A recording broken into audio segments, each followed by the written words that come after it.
원장님, 그 사람들이 뱃살만 빼고 싶다는 얘기를 많이 하더라고요. 뱃살만 뺄 수도 있나요? 뱃살만 뺄 수 있죠. 그래요? 그리고 뱃살을 꼭 빼야 돼요. 왜냐면 뱃살만 빼고 싶어 하시는 분들은 좀 많이 나왔던 뜻이잖아요. 네. 그러니까 뱃살을 꼭 빼야 됩니다, 사실. 왜 뱃살만 빼야 돼요? 뱃살이 사실 볼록 나왔다는 뜻은 보통 얘기하는 우리 지방 중에 피하 지방이랑 내장 지방이 있는 거 혹시 알고 계시나요? 지방이 두 가지인가요? 더 다양하죠. 근데 이제 뭐 뱃살을 우리가 튀어나오게 만들고 볼록하게 만드는 중요한 두 가지의 지방이 피하 지방이랑 내장 지방이 있거든요. 그러니까 피하라 그러니까 피부 바로 아래에 있는 그 지방, 우리 체온을 조절해주고 뭐 여러 가지 좋은 점도 있는 그런 피하 지방과 내장 지방이라는 게 있어요. 내장 지방 하면은 뭐 떠올리시면 편하냐면은 지방간이라고 알고 계시죠. 내장 지방이 바로 거기에 붙어 있는 지방이라고 생각하시면 돼요. 간과 위 사이에, 위와 소장 사이, 소장과 대장 사이가 깨끗해야 되거든요. 근데 거기에 막 덕지덕지 노란 무언가가 이렇게 끼어 있는 거죠. 근데 내장 지방은 빼는 거 거의 불가능한 거 아니에요?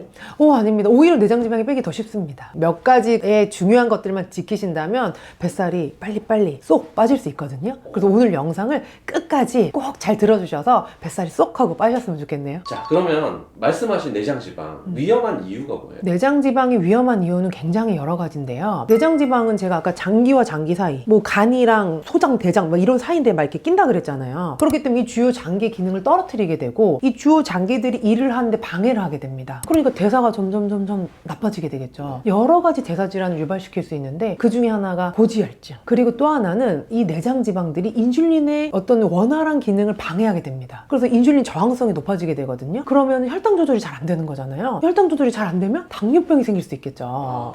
그렇기 때문에 이 고지혈증, 당뇨병 이런 여러 가지 성인병의 원인이 되는 게 사실 내장 지방이에요. 그렇고 이 배 안에 항상 있게 되는 거잖아요. 끊임없이 염증 물질을 분비해서 내 몸이 만성 염증 상태에 빠지게 만듭니다. 여러 가지로 몸이 피곤하고 소화가 안 되고 뭐 이런 증상들을 나타나게 할 수 있겠죠.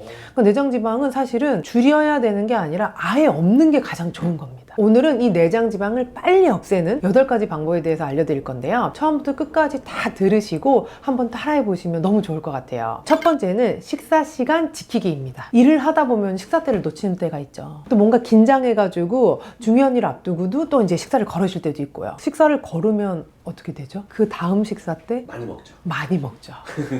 그래서 식사 시간을 지키시는 게 과식과 폭식을 안 하게 만드는 가장 좋은 방법인데요. 정해진 시간에 정해진 양을 먹는다, 이것만 지키셔도 내장 지방이 잘 안 쌓이게 됩니다. 어느 정도 식사 패턴을 가지게 되면 이 위장관이 안정적이게 돼요. 그래서 배가 고프면 먹고 다 소화시키고 배가 고프고 다시 먹고 이걸 반복하게 되거든요. 근데 식사 시간을 지키지 않으면 위장관이 굉장히 긴장하게 되고 소화 기능이 떨어지게 됩니다. 언제 밥이 들어올지, 언제 소화시켜야 될지 잘 모르게 되는 거예요. 그렇기 때문에 식사 시간을, 루틴을 만들어서 정확하게 지키시는 게 사실은 이 위장관 건강에 도움이 되고 내장 지방을 빼는데 아주 중요한 요소입니다. 두 번째는 오래 씹어 먹기입니다. 이렇게 정해진 시간에 정해진 양을 잘 드시고 계시는데 일이 바쁘다, 나는 밥 먹는 시간이 아깝다 하셔가지고 그냥 앉은 자리에서 5분 만에 막 와르르 드신 분들 있죠. 식사 시간이 짧게 되면은 짧은 시간 안에 과도한 열량이 몸으로 들어오게 되고 이 많은 양을 갑자기 우리가 소화시켜야 되기 때문에 엄청나게 많은 인슐린이 분비되게 됩니다. 그러면 급격하게 혈당이 오르게 되고 건강에 그 안 좋다는 그 혈당 스파이크를 경험하게 됩니다. 그렇게 되면 내장 지방을 빠르게 쌓는 거적인 방법을 하고 계신 건데요. 식사를 천천히 오래 씹어서 하신다면 위장관에도 부담이 안 가겠죠. 혈당이 급격하게 오르는 걸 막는 데에도 오래 씹어 먹기가 아주 좋습니다. 세 번째는 반찬이 보약이다입니다. 밥보다 반찬을 많이 드시는 게 중요합니다. 밥은 대부분 백미 위주죠. 쌀. 그렇기 때문에 전부 다 탄수화물이잖아요. 근데 반찬은 생선도 있고 고기도 있고 야채도 있고 다양하게 우리 몸에 좋은 거를 섭취할 수 있기 때문에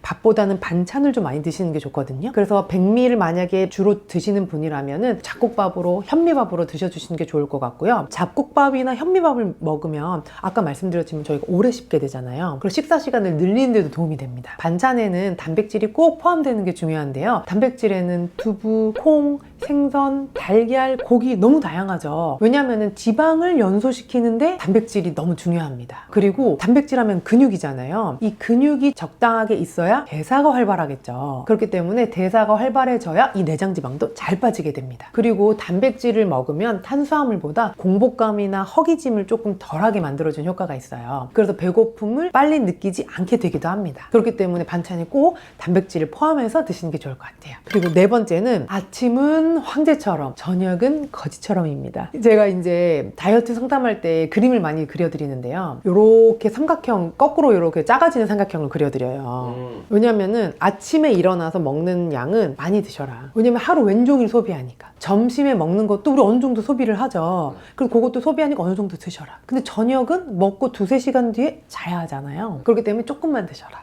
근데 대부분 우리가 반대로 하고 있죠. 아침은 먹는 둥 마는 둥 나가고 점심에 이제 조금 배고프니까 어느 정도 먹었는데 나 오늘 열심히 일했는데 맛있는 거 먹어야지. 또 친구 만나고 회의도 가고. 지금 PD님이 고개를 격하게 끄덕이고 계시는데 제 얘기인 것 같아요. 그러다 보니까 저녁에 고기 먹고 친구들 만나서 오랜만에 못 먹었던 가보고 싶었던 맛집 가고 막 이렇게 하시는데요. 요거는 이제 최대한 좀 줄여주시고 대부분 평상시에는 아침을 많이 드시는 게 훨씬 더 좋습니다. 근데 난 아침 원래 못 먹어 하시는 분들 있잖아요. 그런 분들은 점심을 든든하게 드시고 그거에 반해서 저녁을 좀 덜 드시는 게 좋은 방법일 것 같아요. 그리고 어쩔 수 없이 저녁을 좀 많이 먹은 날이 있다. 그런 날에는 이제 조금 많이 걷는 거죠. 아니면 이게 종아리 들기, 발꿈치 들기 운동을 하신다던가 뭐 그런 것들 해주시면 너무 좋을 것 같아요. 5번째는 간식을 드시는 겁니다. 간식을 챙겨 먹는 게 뱃살 빼는데 도움이 되거든요. 그럼요. 근데 단지 건강한 간식이어야 합니다. 왜냐하면 우리가 아침을 먹고 점심까지 너무 열심히 일을 하다 보면 중간에 약간 배고플 때가 있습니다. 많아요. 그럴 때 너무 이제 참으시는 분들이 있어요. 그러다가 이제 저녁에 어떻게 되죠, 우리가?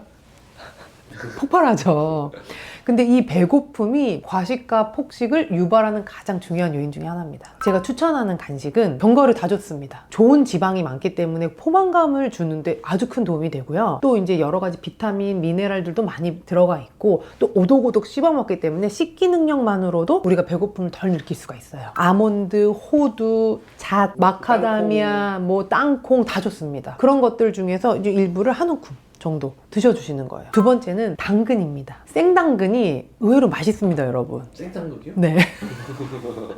그리고 이제 그나마 이 친구가 조금 호응이 있을 것 같은데 다크 초콜릿이 있습니다. 초콜릿이요. 다크 초콜릿 자체에 가지고 있는 성분들이 포만감을 줄여주는 것도 있고요. 초콜릿이라고 하면 몸에 안 좋은 이유는 당 성분이 많기 때문이잖아요. 근데 다크 초콜릿은 설탕의 함량은 완전 적고 카카오의 함량이 높은 거기 때문에 공부하는 수험생들 이런 친구들한테 다크 초콜릿도 좋은 간식입니다. 그리고 6번째는 가공식품 줄이기입니다. 가공식품에 가장 많이 들어가 있는 것들 3가지만 먼저 알아보자면 첫 번째는 당, 두 번째는 트랜스 지방, 세 번째는 나트륨입니다. 가공식품들에는 사실 대부분 굉장히 많은 양의 당이 들어있습니다. 그래서 맛있고 또 먹고 싶고 이렇게 느껴지는 거죠. 그리고 설탕이 많이 들어있다면 당연히 먹자마자 혈당이 급격하게 오르게 되겠죠. 또한 두 번째로 말씀드린 게 트랜스 지방이 있죠. 가공식품은 아무래도 트랜스 지방이 많이 함유될 수밖에 없는데요. 트랜스 지방 자체가 좋은 콜레스테롤이 아니라 나쁜 콜레스테롤을 몸에 많이 쌓이게 하는 주요 원인입니다. 그리고 마지막으로 나트륨이 있는데요. 단짠 아시죠? 달달하고 짭조름한 나트륨 함량이 굉장히 높은 가공식품들이 많습니다. 소시지나 햄을 드실 때 혹시라도 먹고 싶다면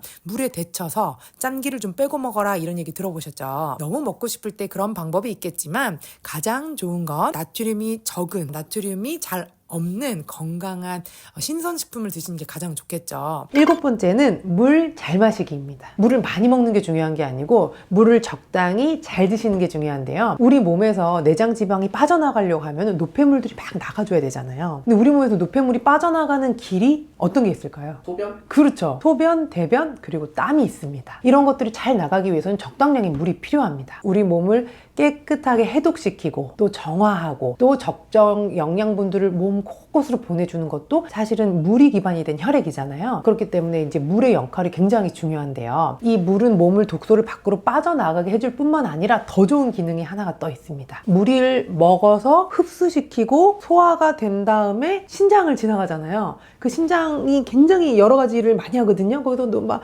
다시 물 재흡수하고 내보내고 하면서 그거를 소변으로 만들죠. 물이 소변이 되는 과정이 칼로리 소모를 엄청나게 많이 해요. 그렇기 때문에 내장 지방을 빼는 데에도 적정량의 물을 먹는 게 중요합니다. 한 번 먹을 때 120에서 200ml 안쪽으로 한 컵 정도 되는 물을 나눠서 하루에 8잔 이상 마셔주시면 좋다, 이렇게 생각하시면 될 것 같아요. 또 물과 관련된 영상도 준비되어 있으니까요, 거길 참고하셔도 좋을 것 같습니다. 그리고 마지막 8번째는 평생운동 가지기입니다. 평생운동이라고 하니까 어떤 건지 의아하신데, 제가 이 평생운동이라는 표현을 굉장히 많이 씁니다. 왜냐하면 건강을 위해서도 다이어트를 위해서도 이 내장 지방을 위해서도 꼭 필요한 게 운동인데요. 그러니까 운동이라고 하는 게 어렵고 꼭 뭔가 준비된 운동을 말하는 게 아니라 내가 좋아하는 움직임을 찾는 과정이라고 생각하시면 될 것 같아요. 그리고 내가 물이 좋다 그러면은 물이랑 관련된 운동, 나는 걷는 게 좋아 하시면은 산책이나 등산, 그리고 나는 뭔가 타고 기구를 하는 게 좋아 하시면 자전거, 이런 거를 하시면 되는데요. 평생 운동을 하나를 갖게 되면은 내장 지방이 줄어들 뿐만 아니라 건강하게 나이들 수 있는 가장 좋은 방법도 찾으시는 거거든요. 그래서 그렇게 내 마음에 드는 운동 하나를 꼭 찾으셨으면 좋겠습니다. 다이어트를 해보신 분들은 다 아실 건데요, 요요가 굉장히 자주 오잖아요. 그런데 내장 지방이 많다라고 하면은 요요가 너무 쉽게 오게 됩니다. 왜냐면 뱃속에 내장 지방이 가득 차 있게 되면은 배가 딱딱해지고 차가워지게 됩니다. 이 차가워진다는 뜻은 배가 순환이 안 된다는 뜻이거든요. 배가 순환이 되지 않으면 억지로 뺀 살이 굉장히 쉽게 다시 찌게 됩니다. 그렇기 때문에 이 배를 말랑말랑하고 순환이 잘 되는 배로 만들어주는 게 너무 중요한데요. 그래서 제가 배꼽 다이어트라는 프로그램을 운영하고 있어요. 왜냐면 요요가 오지 않는 다이어트를 알려드리고 싶기 때문이에요. 그리고 내장 지방을 직접적으로 많이 빼서 건강해져서 요요랑 멀어질 수 있게 하기 위해서 지금 이 배꼽 다이어트를 운영하고 있는데요. 배꼽 다이어트의 가장 중요한 목적은 내장 지방으로 인해서 딱딱해지고 차가워진 이 배를 다시 말랑하고 건강하게 염증이 없는 상태로 만드는 데 목표가 있습니다. 단순한 다이어트가 아니라 복부가 건강해져서 다시 다이어트를 하지 않아도 되는, 요요가 없는 다이어트를 하는 게 목표가 되는데요. 그만큼 이 내장 지방은 다시 요요 현상을 불러일으킬 만큼 뱃속에서 우리 몸에 안 좋은 영향을 끼칩니다. 그래서 오늘은 내장 지방을 쏙 뺄 수 있는 방법에 대해서 설명드렸는데요. 이 영상이 마음에 드셨다면 좋아요와 구독 꼭 부탁드리고요. 이번 생은 날씬한 배로 건생하세요.